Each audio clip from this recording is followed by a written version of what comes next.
दोस्तों ज़रा सोचो कि एक दिन सुबह होती है लेकिन सूरज उगता ही नहीं। हम उठते हैं, अपनी खिड़की से बाहर देखते हैं तो अंधेरा ही अंधेरा रहता है और आसमान में तारे भी साफ साफ नज़र आ रहे होते हैं। फिर हम अपना फ़ोन उठाएंगे और देखेंगे कि सुबह के 8 बज गए हैं। फिर हम बाहर निकलेंगे, फिर हमें लोगों से पता चलेगा कि यार आसमान में तो सूरज ही नहीं। तो दोस्तों फिर क्या होगा? फिर क्या होगा इस अर्थ पे और हम कितने दिनों तक ज़िंदा रह पाएंगे?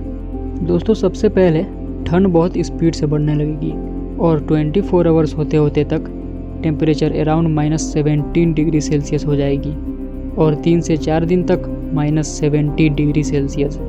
मतलब बिना प्रोटेक्शन के तो कोई बच ही नहीं सकता। और 4 से 5 हफ्ते जाते जाते तक टेम्परेचर अराउंड -275 डिग्री सेल्सियस हो जाएगी। वैसे दोस्तों इससे ज़्यादा टेम्परेचर तो नहीं गिरेगा क्योंकि स्पेस में इतनी ही टेम्परेचर होती है। तो अब सोचो पेड़ पौधे का क्या होगा?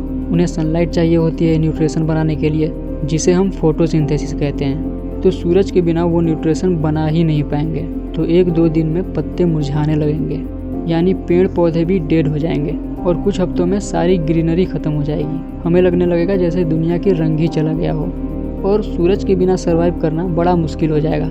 इंसान और जानवर दोनों के पास खाना कम पड़ जाएगा, ऑक्सीजन भी कम होने लगेगी क्योंकि पेड़ पौधे ही ऑक्सीजन देते हैं।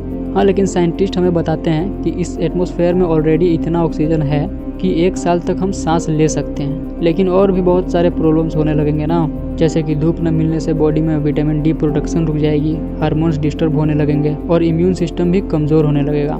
मतलब साइंटिस्ट हमें बताते हैं कि विदाउट एनी टेक्नोलॉजी हम 1 हफ्ते 10 दिन से ज़्यादा जिंदा नहीं रह सकते।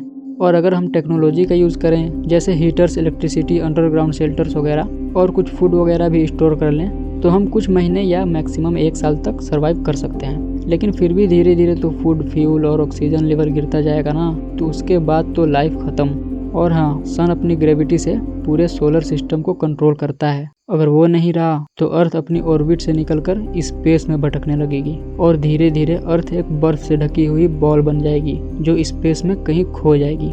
तो सूरज हो, हवा हो या ज़िंदगी का एक पल हो, सब एक बैलेंस में चल रहा है और इसको चलाने वाला और बनाने वाला गॉड है, जिसने बड़े परफेक्शन के साथ इस यूनिवर्स को बनाया है, जिसकी बनाई हुई हर एक चीज़ बिल्कुल ही परफेक्ट है। अब हम उसे गॉड कहें, अल्लाह कहें, भगवान कहें या फिर द सुप्रीम क्रिएटर कह लें, कुछ भी कह लें, इन सब के पीछे तो वही है। ये सब कुछ हमें एक बात समझाता है कि हमें अपने क्रिएटर की कुदरत पर रिफ्लेक्ट करना चाहिए और दिल से महसूस करना चाहिए कि हम अपने क्रिएटर पे कितने डिपेंडेंट हैं। तो दोस्तों अगर वीडियो अच्छी लगी हो तो वीडियो को लाइक करना मत भूलिएगा। मिलते हैं नेक्स्ट वीडियो में। Thanks for watching.